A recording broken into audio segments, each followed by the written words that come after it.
Compromise.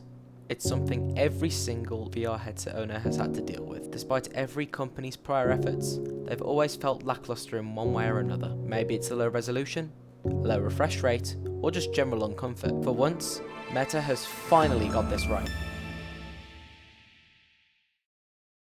The headset has had a bolster of new upgrades compared to the Quest 2. The displays have shot up in resolution to 2064 by 2208 with the newer, higher quality Pancake lenses, however still remaining at that silky smooth 120Hz. At least not in Link, we'll speak about that later. With a much wider FOV that really does immerse you into games, it feels like this is one of the things Meta has finally got right. A lot of their previous headsets, such as the Rift S and Quest 1, had very small FOV ranges. It was usually quite hard to immerse yourselves in those worlds with those headsets. However, with the Quest 3 that's no longer an issue. With an FOV of 110 degrees, it's almost as good as the Index. That's compared to the 97 degrees on the Quest 2. The sweet spot especially was a big issue on prior headsets, meaning any small shifts would usually result in struggling to see the experience in front of you. That'll do. Cool. However, one of the very big benefits of switching to Pancake lenses is that it increases that sweet spot, making it much easier for your eyes to see where you're looking. That, combined with a brand new eye relief slider, means you have a very comfortable experience while wearing the headset. I'm glad they finally took that off the Index because that was one of my favourite things about that headset. And after 5 years, they've finally added the IPD slider back. With a range of 53 to 75mm, it should work with a whole range of eyes, hopefully including your own. Audio quality has shone very bright with this headset, featuring 2 down-firing speakers that have really hit the mark. The lows are nice and smooth, with the top end feeling crisp and effective. The bass is very present, and as a bass junkie, I must say the audio sounds incredible, especially when compared to the Quest 2. In terms of the general mixed reality experience, it's at the forefront of the new features of the Quest 3. Being able to have the headset draw out my play space feel magical, especially after doing it myself for so many years. With the mixed reality cameras displaying everything in front of you, it can be incredible to go through mixed reality experiences, such as zombie shooters in your front room. As well, because it would have just seen it as wall, but because I said that is a piece of artwork, it's kept it intact. In my opinion though, virtual reality is where this headset completely shines. With all of its new upgrades and 2 new controllers that finally match the comfort and lightness of the Rift S, it overall has the ability to become the ultimate VR experience. The new haptics feel responsive and powerful while also not overbearing, with your vision sucked into the game due to that high FOV. I have to say, since the Index, this is the first time I felt fully immersed when playing a VR game. However, as a die-hard Beat Saber player, the controllers are exactly what I was looking for. They're lightweight, nimble, track really well, and even better than the Quest 2 in some cases.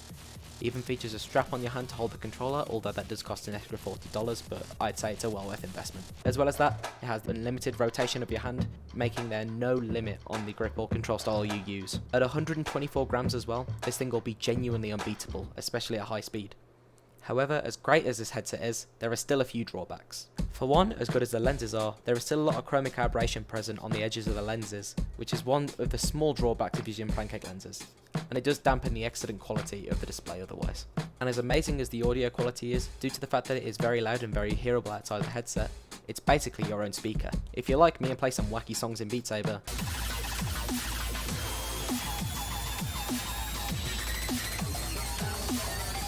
it's best you shove on some over-ear headphones, or get a strap that features over-ear headphones.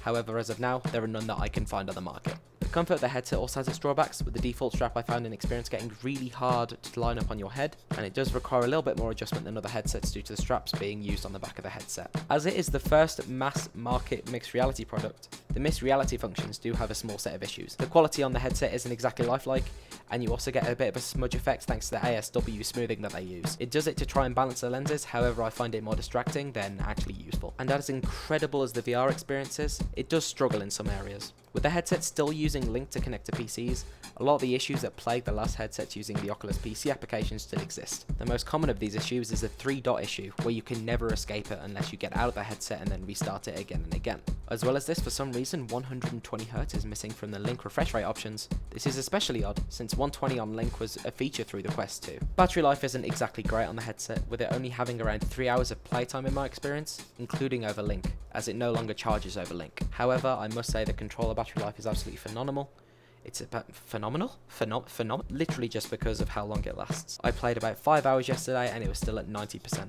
I have to say that's an incredible work done by Meta there.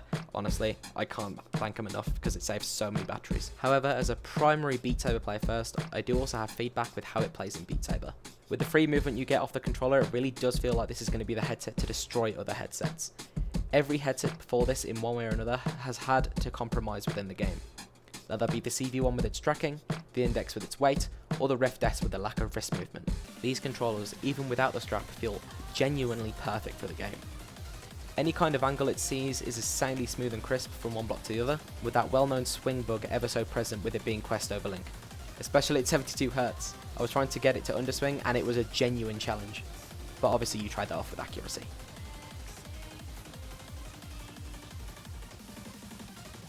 Now, the price however has increased from the Quest 2 of $499 for the 128GB variant and $649 for the 512GB variant. Although a price increase is never great, for once I must say it is justified. With the amount of upgrades over the Quest 2, as well as the addition of mixed reality, it really does feel like the first ever headset packed into one incredible concrete package. Overall though, I think this is finally the headset everyone can agree on that finally hits the mark. I'm usually very skeptical towards Meta and its products, given that I've been in the VR space for many years, but I have to say this is one time that they've finally got it right. The headset is not only going to take over the VR space, but even the leaderboard on all competitive VR games. Thank you so much for watching. If you enjoyed, feel free to follow my Patreon and join this stinky list of people on screen now. I also want to say a huge thank you to RF Caps for letting me use this Quest 3 for review, as well as LS Toast for letting me use this setup for B-roll. Have a good rest of your day.